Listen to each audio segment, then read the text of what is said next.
And we are live. Hey, welcome and good morning, folks, to TLDChat. As you may notice, once again, I'm still not Brent Schlenker, no matter how hard I try. Brent's on vacation. He's in Ireland, I think. At, I believe hold on, let me see. He just tweeted this out. The King James Castle, I think, is where he was this morning. Huh. So you get the pleasure of a guest host in the form of myself. For those of you who do not know, I am Anthony Altieri. I am the idiot, the instructional developer for the Internet of Things. I agree. Yes. And it was basically ordained at birth. I've been called an idiot since I was a kid. So, they knew more than I did. They'll say you should need to come up with an acronym for moron, but anyways. Yeah. Well, I can only do so much. So today we are, like I said, it's TLD Chat. I am your guest host today with special guest from the Great White North, the workplace revolutionary, Mr. Ajay Pangarkar. Hey, Anthony. Yes, special. I've been called that in school too, so it's good. We're all good. So I don't know if people have come to see this today because of the train wreck that we are, or they really want to get some value in what we have to say. But either way, hey, let's have some fun and let's get the message across. How's that? That works. Okay, cool. You know what? If you're not having fun, what's the point? Fun is the operative word in funky, so let's go. That's right. So Kara wanted. By the way, Kara wanted the one-liner, so we have to step up the game. You know that. We didn't give her fill last time. All right, let's see what we can do. And as always, TLD Chat is brought to you by the TLDC Conference, Training Leadership and Development Conference in Phoenix, Arizona, at the end of January. And as a horrible host, I've actually forgotten the dates. I believe it's January 28th and 29th, Luis. It's a good conference. If you are like me, you don't like those really big conferences where, it's January 29th and 30th. Thank you. If you don't like those big conferences where every hour there's 24 sessions going on and you are just kind of lost in the shuffle, you want something a little more familial where you'll actually get to sit down and have meaningful conversations with folks, this is the conference for you. Capped at 100 participants, you are guaranteed a small and intimate setting for your e-learning. But it's small and intimate with us. So yeah, just don't sit next to us if we're being intimate. That's all. Yeah. Good night, everybody.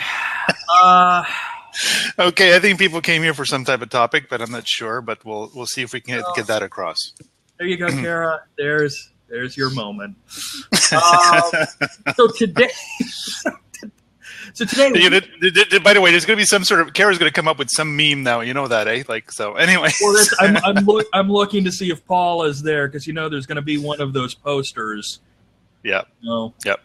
Okay. So what are we talking about today, Anthony? So today, for those of you who are new to TLD Chat, thank you.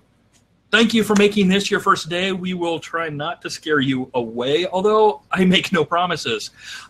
We focus, each day is on the rings of focus. Today we are focusing on you, the individual, and how you can be better at your job. And if you happen to be a trainer, you want to be better at your job, that means you want to be a better trainer. And who better to help you with that than the workplace revolutionary, the crazy Canuck himself, Mr. Ajay Pangarkar. Thank you, Anthony. We're talking about train to trainer today, are we? We are. Okay. So, Ajay, I need to go let my dog out really quick. Why don't you go ahead and give an introduction and tell us about that whiz-bang thing you've got with the lovely lady Linda. Okay, perfect. Hey, Anthony, I never thought you need to let your dog out, but Hey, that's cool. So, guys, thanks for being on the TLDC today. I appreciate it. It's going to be a fun day. And what we're going to focus on today is basically the train-to-trainer stuff. A little bit of self-promotion, I guess. I just developed the course for lynda.com called Train to Trainer. So far, I've had really great reviews on it. So Anthony invited me to speak a bit about Train to Trainer. And of course, I might be preaching to the choir because a lot of you out here are really good at what you do. And so I look forward to seeing the, tweet storm or the little comments that come up on the side that we can answer any questions. But my perspective in this chat with Anthony is about how we can always become better trainers. So even if we know what we're doing, how can we become a little bit better? So that's a little bit of an intro. How's that, Anthony? There you go. And first question of the day, Kara would like clarification. How much did those good reviews cost you? Which, by the way, on a completely unrelated note, has nothing to do with that. You still owe me 20, dude.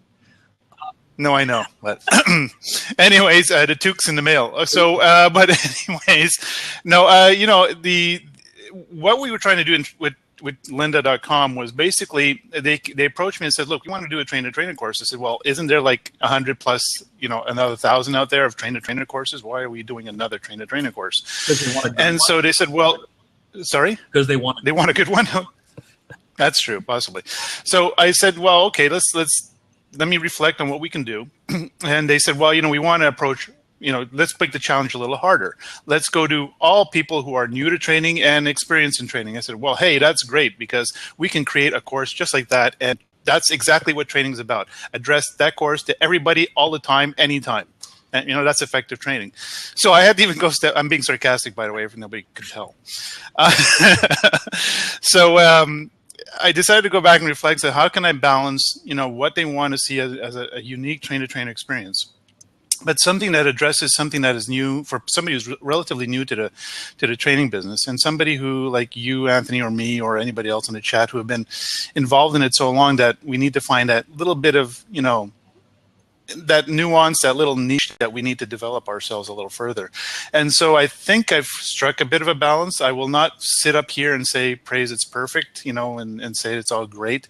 I'm sure there's always ways you can do better. But that's the purpose of Train to Trainer, is how can we do better? And so although when you go through this kind of course, you will be seeing some stuff that, yeah, I've been there, done that kind of thing. There are also elements of this course that you can say, wow, I forgot about that. And maybe I need to revisit it. And sometimes one thing that came across in a bit of my research of developing this course, especially from the seasoned trainers, it was easy to look at it from the new trainer's perspective, because if you're a new trainer, you get all the formality of maybe going through some formal train-to-trainer approach, but you don't really realize, you don't experience the improvements until you go through it a few times. So it's easy to train somebody when they're new. It's when they're seasoned that you have to say to yourself, what have they forgotten? And listen, I'm guilty as an next person when I get into training. Sometimes you get complacent and, you just you just forget about the little details that really make that training session important. And so that's where I was trying to revisit a little bit more on and then in the course. So I hope people get that from it, even though there's been some been there, done that kind of thing in the course, that they find a little golden nuggets in there that make them better trainers. Definitely. Anyways. So when you're approaching a course like this, as you said, you run the risk of been there, done that. These are, train-to-trainer courses have been around as long as there's been trainers and trainee. And you want to put your own spin on it. You want to be unique, but you also want to fill the gaps of what others have missed. Or maybe it's not even fill the gaps. It's presenting information in a different way that's a little more consumable. What's the step in that? If I'm a trainer, looking at it from the client side. So if I'm a trainer, I'm going in, I used to teach CPR and first aid. And I used to go into companies where literally these guys have had the same course for 20 years. Mm-hmm. Not the same course. Science gets updated. We changed out the videos every 5 years, things like that. But they've taken a first aid course every year for 20 years. As a trainer, how do I look at that and say, okay, this is how I'm going to do it that separates me or makes me more effective, or at least differently effective than the 20 years prior? It's funny because you and I have both probably come across courses like that, that haven't been updated for years. And then, of course, as a trainer, we say, well, it's not our fault. It's the course is out of date. Well, where's our accountability of, as professionals to be able to adapt the course to the current needs? And so as bad as many courses I've gotten, and I've never been able to always, polish, I won't say it on air here, but polish, to make it look pretty, always perfectly. There are ways to put, I guess, the old saying, as we've heard in recent years, lipstick on a pig. There you go. But no, in all seriousness, when you get a course that's out of date for a point in time, it's up to you to step back and say, as a professional, and hopefully you have the competencies, you have the experience to be able to say, yes, this course is out of date. What am I going to do to bring it to become relevant? And the one way that I actually try to convey in the course, and one way I do, and I make it practical, is I'm not there to push learning on people. I'm there to get people to pull learning from me. And so it's a very different paradigm where I even if the course is out of date, okay, what is the essence of this course? What is the message that the people sitting in front of me need to take away? And that's my starting point, right? And so whatever the crappy course that I get, at least I can zero in on the elements of the learning that needs to take place. And at times I will adapt it to the needs of that audience in front of me. And that's really key. We are not pushers of learning. I hate to put it in those terms, but maybe we are. So you're a little trainer on the street corner going, "Hey, yeah, you got some learning for me, dude. I need my fix." Kara, there's another one-liner for you. You can put us in trench coats on the corner of a street. But anyways, that being said, we have to say to ourselves, here's the philosophy I live by, Anthony, is don't get them you get them to do, not to hear. And basically, it doesn't matter what kind of course you have in front of you. If you're skilled enough to know what learning has to take place and what skills they need to leave with and be able to apply, right, the level 3 stuff, then, your job becomes that much easier and you don't have to blame the course. Actually, you may even look like a hero stepping back saying, wow, you took this course that's out of date and you've actually made it relevant. So, can you do this with other courses? So these are some of the practical things that I tend to look at. That's just my 2 cents worth. But at the end of the day, I think what I like to remind myself, and I try to remind my peers, we're mandated to play with people's brains. And that's a heavy responsibility. No, seriously, think about it. People are in front of us, and we take it for granted that when we're in front of people, whether it's in an e-learning course or in a classroom-based course, whatever type of course it is, let's call it a training, that we are responsible for those people's minds. And we sometimes take it a little too lightly and just go almost like rote through the session plan and try to get the checklist of what to do in the training and get it all done and say, yeah, we did it all. But the question we forget to ask sometimes at the end of the day is, did they actually learn? And more importantly, can they actually do? That's my goal. So first off, good job jumping the gun by about 20 minutes. Oh, okay. I'll just step back. Let's rewind. But no, when I would teach, when I was in front of the classroom, my philosophy was always, the Jackie Chan philosophy of I am the special effect. It's my job to hold your interest. It's my job to keep you engaged. Yeah. I can't just rely. I can't rely into some of the points you made. I can't rely on the content necessarily being so good that we're learning. We're learning the finer points of lubricating a widget. Well, I can't count on that being so spectacular and that's engaging. I have to keep people engaged in order to get that lesson across. Yes. No, yeah. Well, to your point, engagement is key, right? I teach. So, and I wrote in this article I just wrote for LinkedIn. My engagement in learning is a variety of ways. I'm sure for a lot of you out there. So, from doing an e-learning course to teaching university courses at a postgraduate level, and then at an undergraduate level, and then teaching a professional program like an accounting, which is a different standard altogether. The level of engagement. Let me share my fault and my mistakes. I think that's the best way to communicate. What we can do better. So, Anthony, you know, and some people on the stream know that I teach, or I should say facilitate, in the Canada's CPA program, the Chartered Professional Accountants. And it's a professional program. We actually convey the message to the participants or the candidates. We don't call them students or candidates, that you are not in school. You're in a professional program. And so we're not here necessarily to teach. We're here to apply, because these are professional accountants about to go out in the world. And so it's a different, status. Now, then I walk into, say, an MBA program or a master's accounting program that I teach at a local university here. And I applied the same principle, but it didn't work. The first course I did, it fell flat. And I realized that, well, these people are still students. They're not professionals yet. And so there was a different way of them engaging with me. And I made a mistake of trying to apply what I did in the professional program into this academic program. And it didn't fly. And it fell flat. I mean, literally, it bombed. And I really had to step back and say, Ajay, what are you doing wrong here? And I realized these are not the same type of people. They're not professionals. They're not about to go out in the world and work. And maybe they are working, but they're in an academic environment and they're still students. So their level of engagement is not as advanced. Let me rephrase that. Their level of knowledge is not as advanced as those professional students that I'm engaging with. And so I had to take a step back, be a little more theoretical, get them a little bit of the background, and then get into the application and make sure they were always engaged within that process. So that being said, engagement is one of the most, so engagement in a session for most trainers is probably the most taken for granted, meaning that we think we can engage people, but then we fall flat on our face because many times because we're taking it for granted, we fail to engage properly.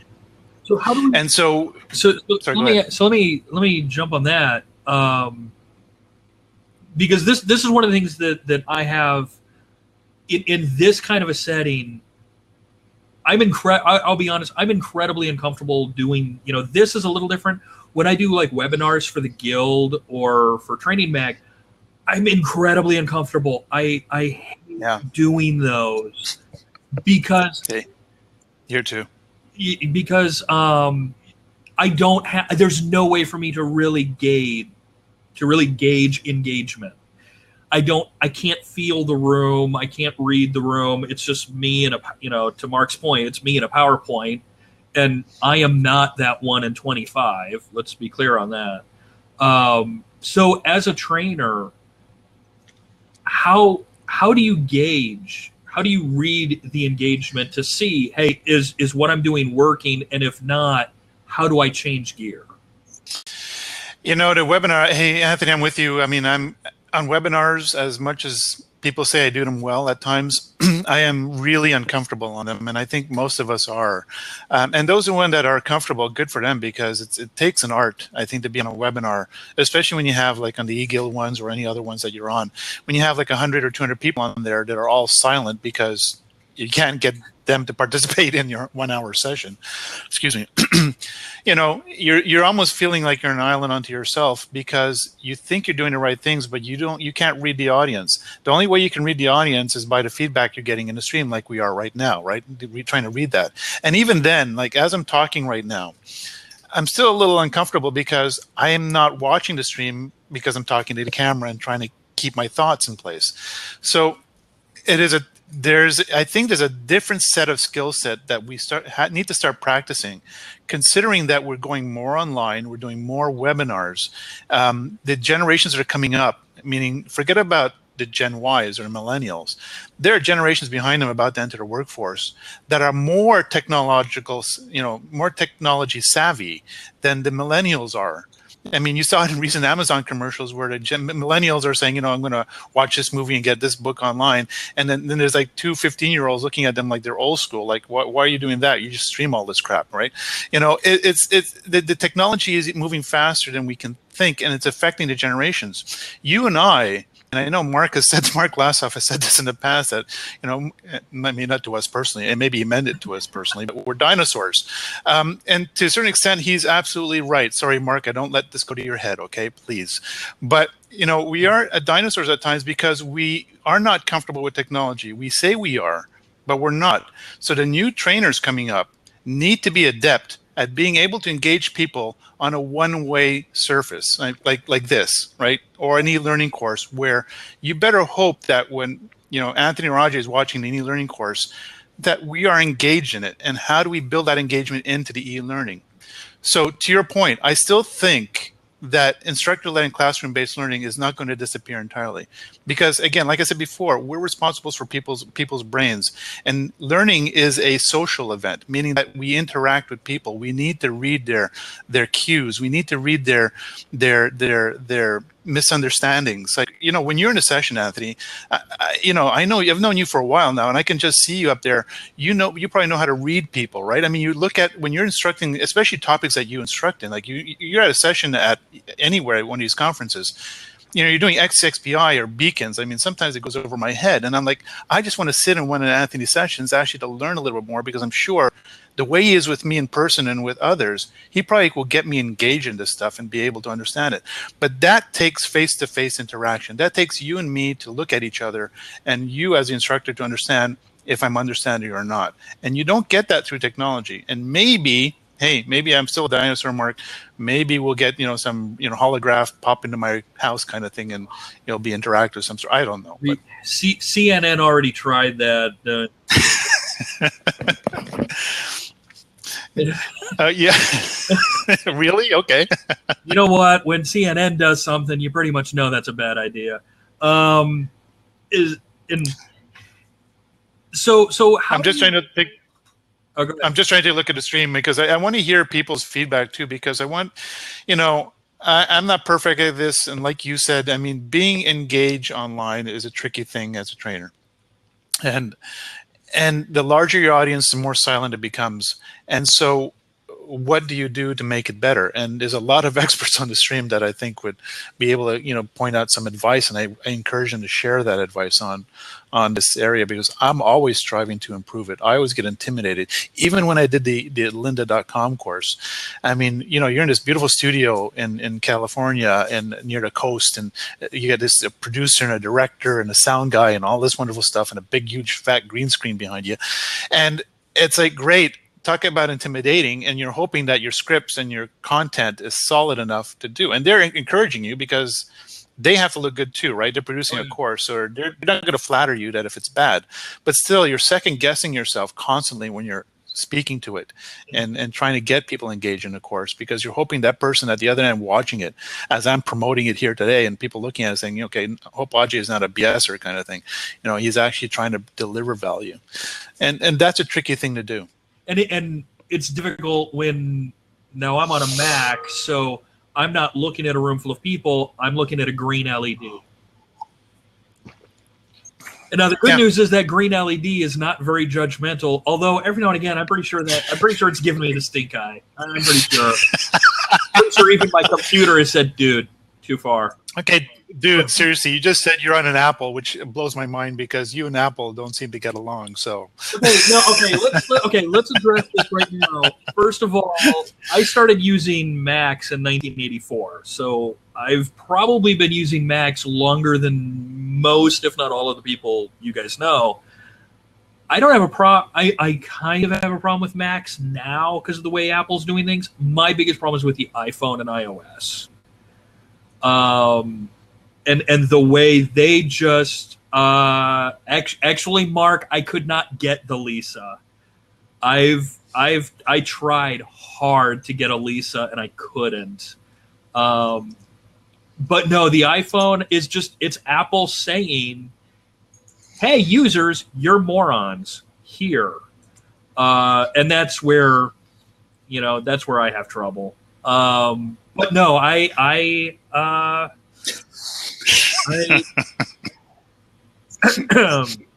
sorry. Okay, actually, all right. If we're gonna go down this road, Lisa was named after the illegitimate child of Steve Jobs. So yeah, I know that. I watched a documentary too. So there you go, kid. Anyways, let's get back to topic here. Back off the rails, back on the rails, and then off the rails. Okay. So no, but go ahead. So sir. So you made a point I want to get to here in just a minute, but before we do, I I want to zero in on this a little bit more. That training is a push skill, learning is a pull skill. And because this came up in the guild chat on Friday, and and you can probably sense the frustration in some of my tweets that we do use training and learning interchangeably. They are not the same thing. They're diametrically opposed concepts. And one of the things is the guild chat was on learning independently versus formal assigned learning, I guess.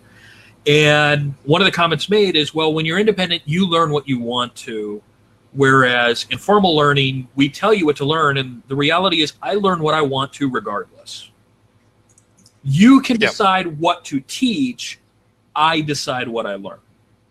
That's always my decision.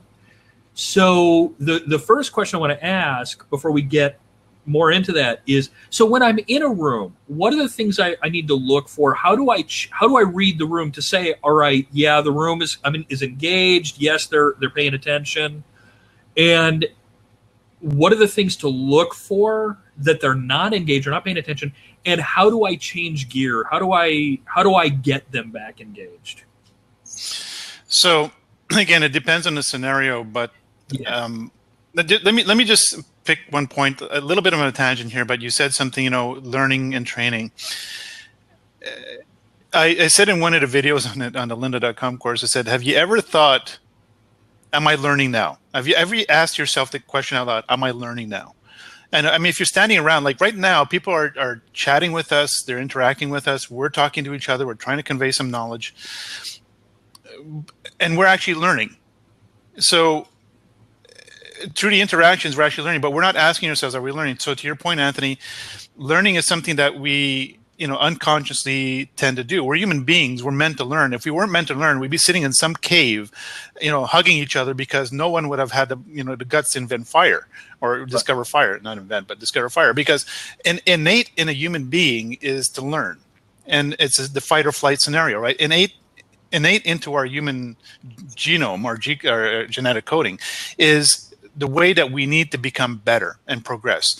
And so the thing about learning is that I personally, I know this is all the semantics about training and learning and all that kinds. I try not to get into those arguments, because to me, at the end of the day, all I'm trying to do is get people to acquire the new knowledge. And again, more importantly, I say get them to apply it. So me, it's more of not training or learning, it's applying. And because if I get them to apply, then they get to do their job or their skill or whatever they need to do. And that's the goal of learning. It's not the learning itself. I don't care how much you, Anthony, left the course remembering what I said. What I want to know is that you left the course actually being able to do some of it or all of it. And so, this level 2 testing to me is a little horse crap. I know it sounds controversial, but to me, testing people to see how much you remember what you said is crap. Like compliance. Yeah, and well, not just compliance, but at the end of the day, well, yeah, for compliance purpose, everybody brings up the compliance argument but that's a law. So you have to get people to remember and sign off. And it's like when I think I told this story back on the TLDChat in a prior life, when they locked me up at Burger King when I was 17 years old to go through the 17 VHS tapes on safety and how to work a fryer, right? So I don't burn myself. And at the end of the 17 VHS tapes, they would open the door of this 8x10 closet and say, here's a paper, sign it so you don't sue us. That's compliance. It doesn't mean I learned anything. It didn't mean that I didn't change the oil while it was still hot. Right? It just compliance means that I won't sue the crap out of them. Right. And so that's not learning, right? So compliance is not learning necessarily. Compliance is just legality. What I'm talking about learning is that, okay, let's put Ajay through all these damn VHS tapes to how to change oil in the fryer. Great, let's do that. So, but can he actually do it? That's the key here. Forget about the compliance part. Can he actually do it properly? That's the learning part, and then the application part. And to me, so when it comes to training and learning, to me, it's a lot of semantics. I don't really care about learning and training. It's about the doing part. Now, I just went on a whole big tangent, and it's almost 11:30. So you might want to get me back on the rails with the question you asked, but I think you have to do something now before we move on, right? Oh, yes. It's the halftime commercial. So just a reminder, folks, that today, again, for those of you who joined late, I am still not Brent Schlenker. I've tried really hard, but I'm just not. For one, he has hair. Brent is in Ireland with the family this week, so I am guest hosting today with our special guest, the workplace revolutionary, the crazy Canuck, Mr. Ajay Pangarkar. And as always, this episode, like all episodes, are brought to you by the TLD Conference, Training, Leadership, and Development Conference in Phoenix, Arizona, January 29th and 30th. Check it out at TLDC18.com. Thank you, Luis, for the link. Again, for those of you who missed the spiel, it is a very small familial conference, capped at 100 people, so you're not going to get lost. You're not just going to be a number. You're not going to get lost in the shuffle. You are the shuffle. Was that too far? Yeah, okay. So we're not going to. We're still threatening to. We're still threatening to have a Luis. I don't know. You might want to block your ears on this one. We're still threatening to have a heavy metal TLDC band there. So yes, that could be doing covers of Van Halen. So Slash cool. In the Brent tones. I don't know. No. The theme that we're starting off with the Van Halen tune is "Hot for Teacher" because it is a training conference. So there you go. You know, there you go. Always thinking. I thought Mark would appreciate that, but he's going to trash me to no end anyway, so it doesn't really matter. That's what Mark does. That's why we invite him places. Oh man, when I want to get a better seat, I bring Mark with me. Anyways, Mike, school's out for summer. It's in January though, dude. What? Sorry, man. What are you talking about? Mike in the chat, Mike recommended the song "School's Out for Summer," but oh man, no, it's in January, bro. Yeah, I know. Too bad. And that's Alice Cooper, dude. Yeah. Well, you could do so. You could cover Van Halen covering Alice Cooper. True. I'm playing heavy metal saxophone for anybody who cares. Anyways, I don't know if it's Craig or who brought up, but look it up. There's a guy who plays. If you're into heavy metal, there's it was Craig or Josh or somebody or I can't remember who did it, but there's a video of a guy doing a saxophone to Trooper of Iron Maiden's Trooper. So it's really cool. I mean, so I said I made my point. So Luis does bring up a very good point. The reception, apparently this isn't 100%, but it looks like the reception for TLDCon is at Alice Cooper's restaurant. Oh, nice. So there's your link, there's your pedigree right there. Can we get Alice Cooper to serve us? Come on, man. Make your connections work, Luis. Let's go. Back to the topic at hand. You know what? If his restaurant actually serves rattlesnake or boa constrictor, I might fly out just for that. Now that we've lost, anyways. Now that pesky PETA crowd is left. So. Okay, you were going back to engagement. No, it wasn't. You were asking me something, and I went off track. So I don't know if anybody on the chat can remind us because we're a little bit flaky, and sometimes you wonder how we train people or learn people. I don't know. You never tell people that you learn them, right? We're going to learn. Yes, today on TLDChat, we're learning you good. We're learning you good. Anyways. So we're talking about engagement, and we're talking about the push-pull skills. So I want to come back to that, but I want to put a twist on this. Because if you're an internal trainer, okay, so we have Widget Co. I work for Widget Co. I'm the trainer at Widget Co.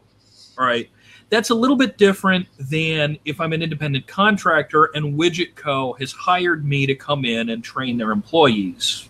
Right, that's some different things. The reality of the second situation, and maybe even the first, is you highlight the difference between customers and consumers. At the end of the day, especially in the second one, my customers, Widget Co., my consumers are the people sitting in the room, and the realities are they want to learn things. They want to learn XYZ, but my customer's telling me to teach ABC. Mm-hmm. How, given the comments earlier that I learn what I want, I choose what to learn, you choose what to teach, how do we get these two to come together? How do we get them aligned? How do you convince the students you want to learn what I want to teach and I want to teach what you want to learn? So let's focus on the workplace, right? So at the end of the day, the ultimate goal for any business is to achieve the sole objective of for whatever reason they exist. All employees come together for that purpose. And so whatever job you're doing has to have those skill sets. So the only reason, so within those sub skill sets, if you're training somebody or you're learning them, you are trying to identify, and we all know this, right? It goes back to our, maybe a bit of training in our own training of, skills assessment or skills gap analysis. So there's going to be skill sets that people want to learn in their work, of course, to do a better job. But at the end of the day, those skill sets need to align with the ultimate goal of what that job is meant to do. Because if that job is not accomplishing what it needs to get done, it's the widget in the whole process that falls apart. The overall company then becomes handicapped then because the customers don't get their needs addressed, and so, or whatever it come to the company for. So stepping back a step here, to me, at the end of the day, when an employee says to me, I really want to learn these elements. Well, if it's applicable to your job and makes you better, great. If it goes off the range and off the off the farm, then we're not really going to cover it, because the purpose here is to make you better at your work and build the skill sets that you are not effective at. Or if there's new skill sets, bring those new skill sets in. And those are the skill sets I need to focus on to make sure you're able to do your job better, or as we like to toss around so often, perform better.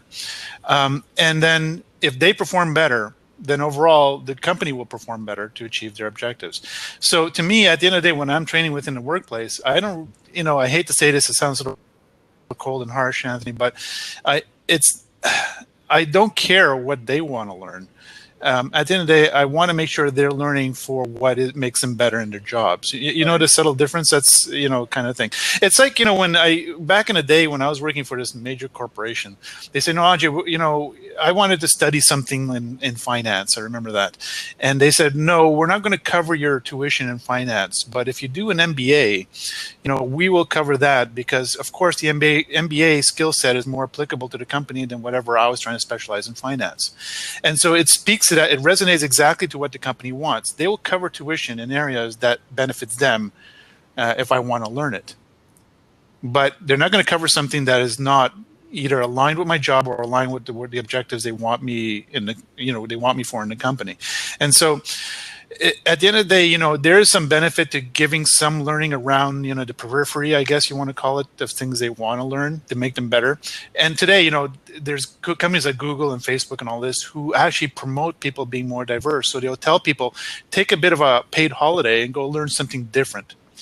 That's not a bad thing either, because it actually brings a new thought process into place, and new creativity into place when people are actually doing their job. So, but for me as a trainer, if I'm going to be very, specific, and then somebody's hiring me to train employees on becoming better in their skill set, I don't care if Mary or John wants to do something else. The company's hired me to make them better in that job. And so that's my ultimate goal. And I better be able to adapt. First of all, I need to engage. I need to adapt accordingly. I have a formal session plan, but I need to know what kind of learners I have in front of me, meaning what are their experiences. One thing I strive to do to get engagement, going back to the engagement stuff a bit, is I try to learn about the participants in the session before I go to the session. So I may not have the best picture of all these people, but I get to know the level of experience. So I tell the company, can you tell me how long John has been in the company, or how long has he been in this role?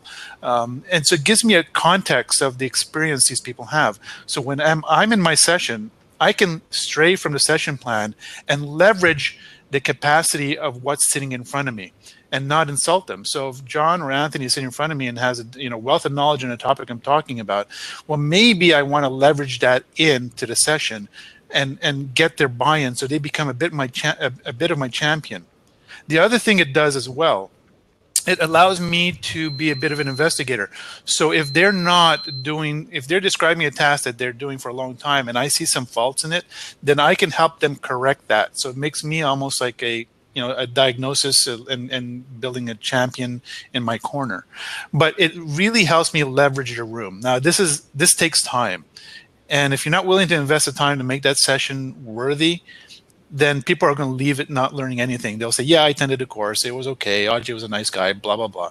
But if I get them to leave saying, wow, he leveraged certain skills that I didn't know this, the aha moments that I'm trying to get, those are the moments that they'll remember. They might not remember the whole course, but they say, wow, there's one or two things that I just forgot, or here's what I need to do. Those are the things I'm trying to leverage. And that's a level of understanding the participants, understanding what they need to learn, understanding the engagement I need to get out of them, leveraging the room, leveraging the skill set that's already in place. Because we're not here to insult people and make them look stupid. We're actually trying to make them look smart. Well, Mark. I hope. But so Marco brought up a good point. He says, a common missed part of in my humble opinion, what is a learner's motivation to learn/train?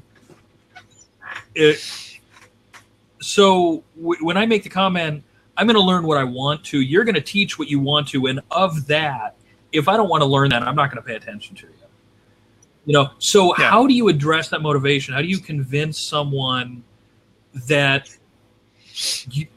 you want to learn this? This is something that's important. I'm not just up here speaking because actually, yes, I am just up here speaking because they paid me, but this is for your benefit. How do you make that, how do you get them to understand you need to learn this. You want to learn this. This is important for you. So again, it goes back to knowing the audience, right?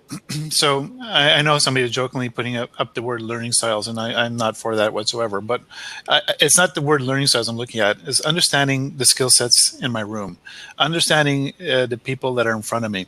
Now, if I get a disengaged learner, which of course we all have, the know-it-all who thinks, why am I sitting here? I'm just going to, waste my time because I already know this stuff. Or the person says, well, it doesn't apply to my job, so why am I even learning it? Well, you have to show the causal relationship sometimes, the linkages to their jobs if you can. So if it's not relevant to them, number one, what I try to do is, where's the connection to it? So I might say, Anthony, I recognize, and I'll acknowledge this, Anthony, I recognize that this is not necessarily applicable to you, but have you ever thought about down the road or the linkages that how it will arrive to you? That if this person doesn't do this part properly, what impact it will have on your job? Now, every scenario is ad hoc, right? You have to adapt accordingly. So you can't do this in every session. But that's one way I try to get people to engage and make sure at least they're paying attention, not necessarily engage, but at least paying attention and not tune out. The know-it-all is a little more difficult. But what I usually do, and it's an old trick I think we all know, is that, and I said this before, you bring them into the conversation, right? If they are to know it all, they're either going to try to make you look bad because they think they know it better. And I never come across that I'm the expert in the topic. I'm here to convey a message and make sure that people get the message appropriately. But I'm not here to convey that message. I mean, I'm not here to make them look bad. And the person is going to try to make me look bad. I'm going to leverage that. So I'm going to go back to them and say, well, that's an interesting perspective. Can you explain it a little more? Because it's almost confronting a bully a little bit, right? When you confront a bully, they'll tend to back down because they think they're intimidating you. So when this person, and I've had this on quite occasion, especially when you're working, when I teach in the accounting profession, you get a lot of, excuse my language here, but smartasses that think they know accounting better than, whatever, God, I guess, or whatever you want to believe in. But they come across thinking they know it better than I do. And I always say, look, I'm not your perfect accountant. And when they do step up and they try to start making me look bad, I will stop it in its infancy. And I'll say to them, okay, that's fantastic thought. Can you come up here and share it with me? Or can you share a little more in detail with us? Now, this is one or two things. It either helps them, they actually know what they're talking about. So guess what? it adds value to the discussion and makes them feel better. And now they're aligned with you. So you've made them look good. And you've brought additional information that adds value to the discussion. Or two, they really don't know what they're talking about. You've put them on the spot because they've opened their big mouth. And guess what? The rest of the session, they'll probably sit there nice and quiet. So either way, you sort of won the battle. And you just have to know how to adapt, because you are, again, I use a lot of analogies, but I think it communicates it best. You're the conductor of the orchestra, right? You don't play an instrument. What you're doing is like bringing these pieces together to create this beautiful music, right? That's what you're trying to do. That's what a conductor of an orchestra does. They bring all the pieces together, because if you take the pieces independently of the content, of the message delivery, of the people in front of you, and you're trying to compose this, make this composition, this make beautiful music, well, you can't focus on one area and not another. You need to start leveraging all these different areas and become that holistic conductor that produces a really nice piece out of it. And it's not going to be always pretty. You're going to have some places that are out of tune. You're going to have some places that are just not playing properly. You're going to have some places that are just, forgot their part. So you just have to be engaged yourself as the participant rather than following the training plan. And Marco brought this up before. In the article I wrote, I said, you follow the training plan your training, follow the training plan. But I do also say adapt to the session. Because at the end of the day, you have a training plan, but most new trainers or people get complacent. So I'm just going to get through this checklist. That's the way to look at a training plan, as a checklist. And to me, the training plan is a guide. And so there's two different perspectives. So I'm looking, always trying to get people, I'm trying to build that composition. I'm really trying to be, and again, even though I may be the trainer or the learning practitioner up there, whatever you want to call it, I don't really care. I see myself as a facilitator. I'm just a conduit of trying to bring this information forward. And more than just a conduit, I'm trying to facilitate the fact that facilitate comes from the word, and I love to bring my Canadian out here in my French background, facile, right? To make it easy. It's a French word, to make it easy. And so the word facilitator comes from the root of making it easy. And so my role is to make it easy for people to take in these skills and be able to apply it and leave the room being able to identify that. So I'm not going to be a jack of all trades to everybody. I'm not trying to go through a checklist, make sure we covered all the points. What I need to recognize is if Anthony is sitting in front of me, here's one point that he may be weak in, and maybe I need to be able to focus on that. And so as I get them to interact or in their own group activities, and I'm circulating the room, I'm always paying attention to the conversations and listening. So if Anthony's in a group talking with his other team members, and he's making some statements that I feel, deem a little off or a little inaccurate, I might go up to him and go up to you, Anthony, and say, can you tell me a little bit more about what you're trying to explain here? Did you think about this? Are you really sure that point that you're making is applicable to this instance? I'm not trying to force the training into them. I'm trying to get them to come to some sort of realization that, oh, wait a minute. This may not, this may not be real. This not be, when you self-realize, Anthony, and you make a mistake and you realize you made a mistake, that lasts.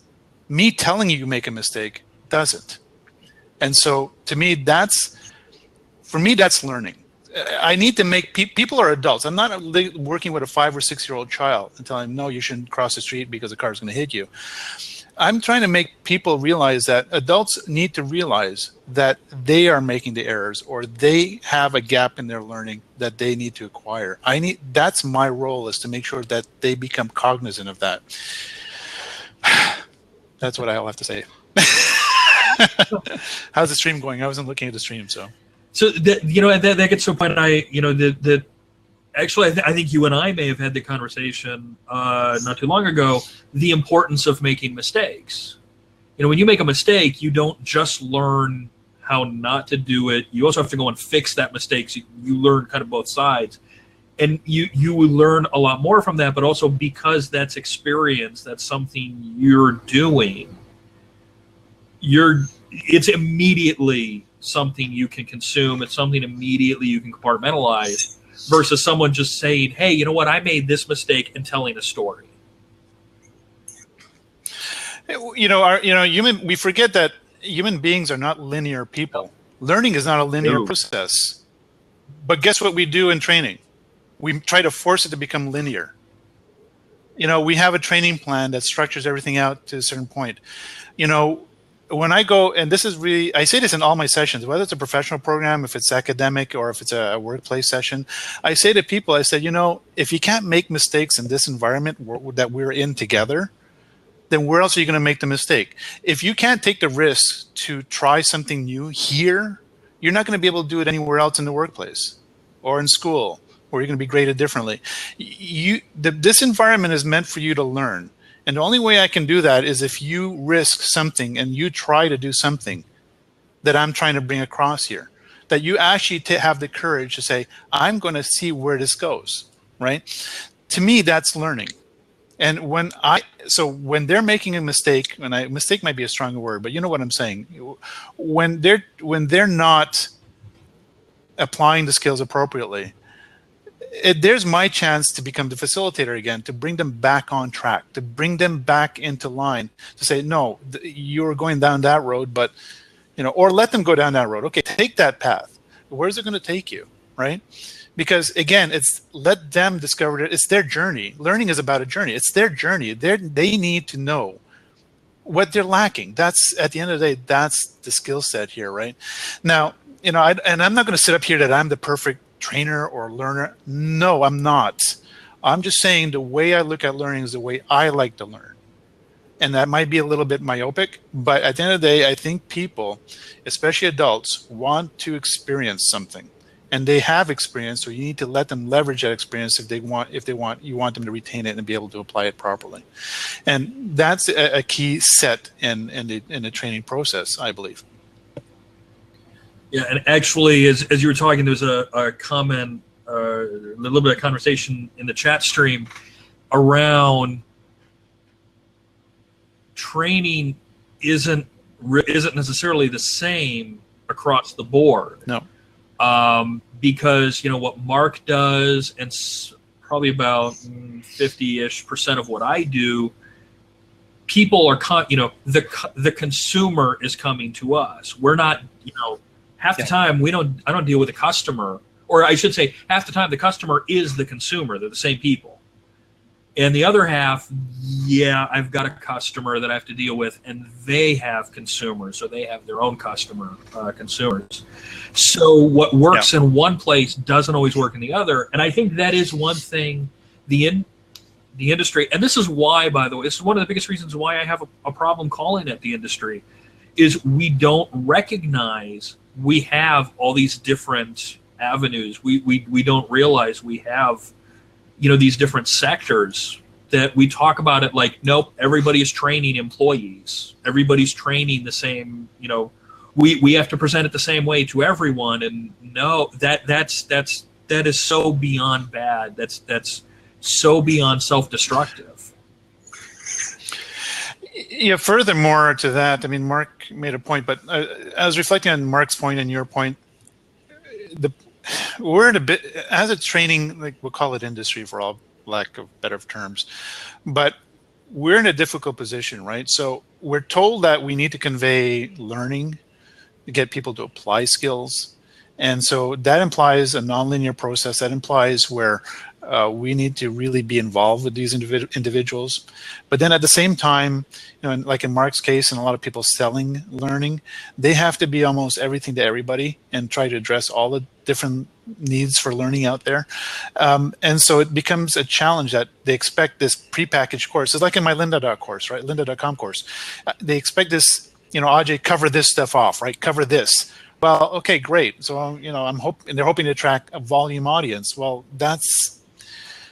so what, am I going to be a jack of all trades and a master of none kind of thing here? I mean, is that what you're telling me? And I don't want to throw Linda under a bus. I mean, this is just a nature of the beast in training when we're packaging courses. We're trying to adapt learning to almost anybody who will want to watch it. And we hope that we've put enough in there that people leave this course learning something. Whereas in reality, we should be sitting down with people, in an ideal situation, which we can't, one-on-one saying, okay, look, let's tutor you, let's coach you, whatever it is, right? So that being said, in certain instances too, there's a type of topic, right? The stuff that you and Mark do at times, is this is the way you have to do it. There's no other option. right? You program this way. There's variations in programming, but here are the codes that you need to know in programming. There's no. Well, what if I decide to make up my own code? No, there's no making up codes. These are the coding process and programming, and so. That's a little bit of, I guess you would go back to training and learning. That's the training part, right? There's not a lot of latitude. Yeah, and Josh brings up the point. CLOs, would you people stop chatting for a second? CLOs are...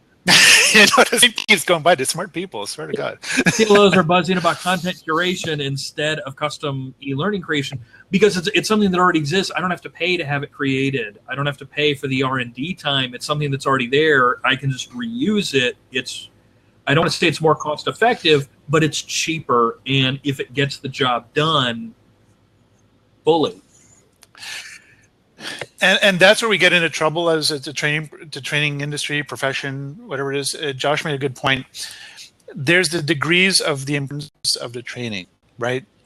If the prepackaged course is, to your point, Anthony, is cheaper and I can just broadcast it to everybody in the company and it gets the point across, great, right?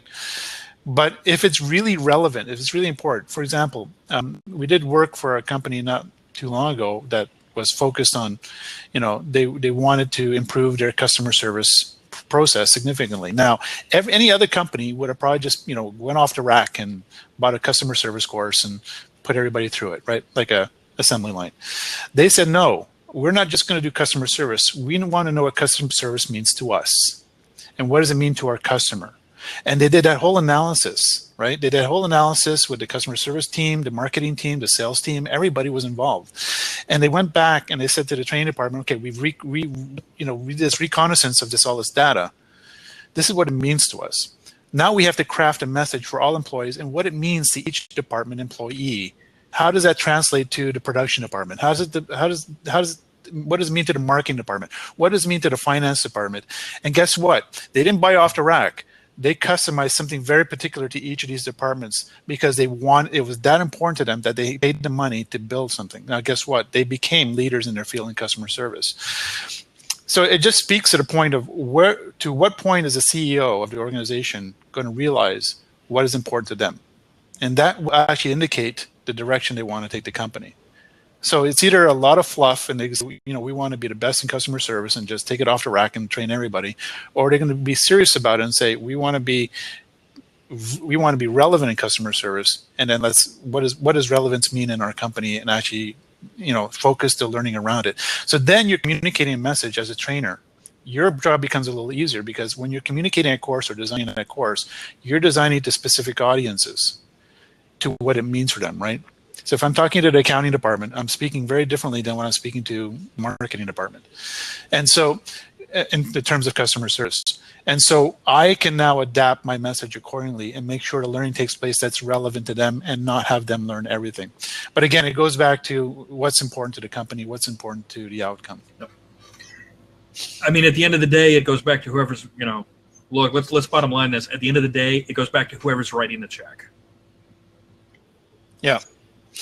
Well, that's yeah. I don't mean to. And you're absolutely right, Anthony. I'm not hesitating. It's not a nice thought, but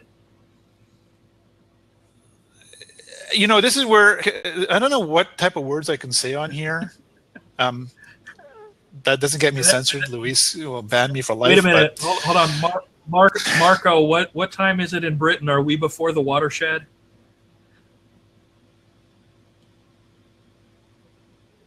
Watershed? In Britain, if all right, we're before the watershed, so we still have to keep it family friendly. Okay, so training or learning or the department, whoever's responsible for this stuff, for creating and disseminating knowledge for the organization into people, need to have the cojones. Is that a good word? Yeah, is that a word? Is that What other words does that go with? Anyways, you know what I'm saying. That you need to have the wherewithal. If we're worried about Britain, go with bollocks. Bollocks. Okay. I'll use more formal terms. We need to have the wherewithal to be able to stand up to the check writer or the decision makers and say, what you're deciding is not appropriate. This is the way you should be doing things. The problem with training, and again, this is not going into my business role, is that we say we want to be held accountable, but we don't drive where we want to be held accountable or how we want to be held accountable. We let somebody else hold the accountability over us, and that's not their fault. That's our fault. We need to stand up and say, no, we can't do training that way if you want to achieve those objectives. Or we can't, these are things we need to really step up and just have the wherewithal to say so, to have the courage to say no. Because trust me, every other department is doing that. Marketing is saying to them, no, the marketing campaign is not going to work that way if we do it this way. Or finance saying, no, we can't do that if we can't get the right funds in place. They're saying the truth to the people.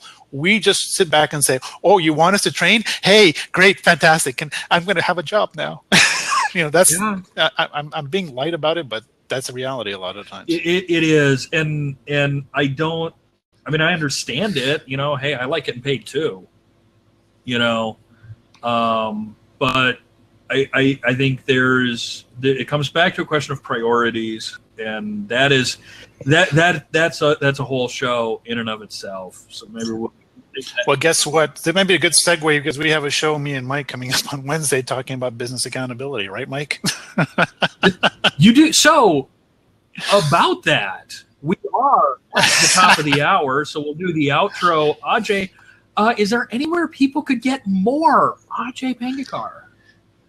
Yes, they can get me all the time if they want. So I'm going to post a couple of links here. One is the lynda.com course if people enjoy what I had to say or want to sharpen their saw. As Stephen Covey says, sharpen your saw a little bit. There's a course. It's only just a little over an hour, so it's not a demand on your time.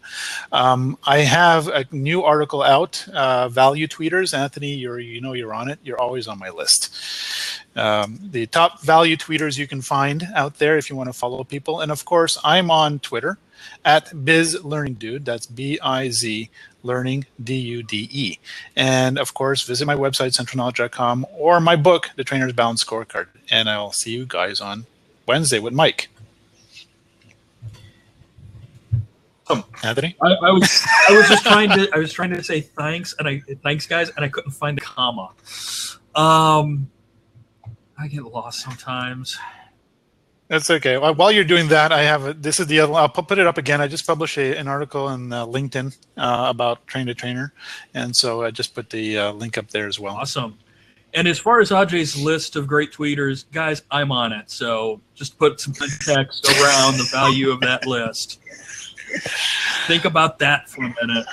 Anthony, I'm sorry. I know you self-deprecate yourself a bit, but seriously, you have good,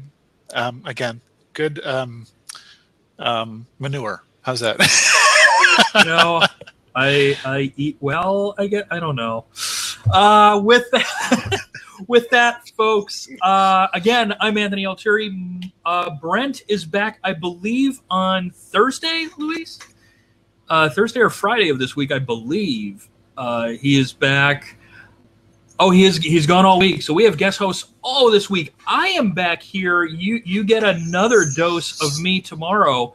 We will be talking with Nick Floro of Sealworks.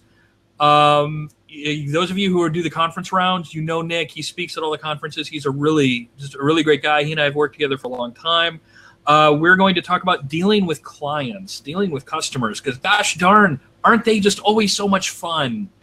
So we're going to talk about how to deal with customers. And I'm sure that question of when do you say no is going to come up. When do you say no? When do you say not Nick Fury, Nick Floro? Okay, Sam, I'll ask him to wear an eye patch just for you. We'll compromise. So if you're in a situation where you're dealing with customers, and I got news for you, if you're in L&D, you're always dealing with customers. Even if that customer's your boss, they're still your client. So check that out tomorrow, 11 a.m. right here, same TLD chat station, same TLD chat time. Until then, I'm Anthony. I will see you tomorrow. Thanks for watching, guys. Bye. Thanks.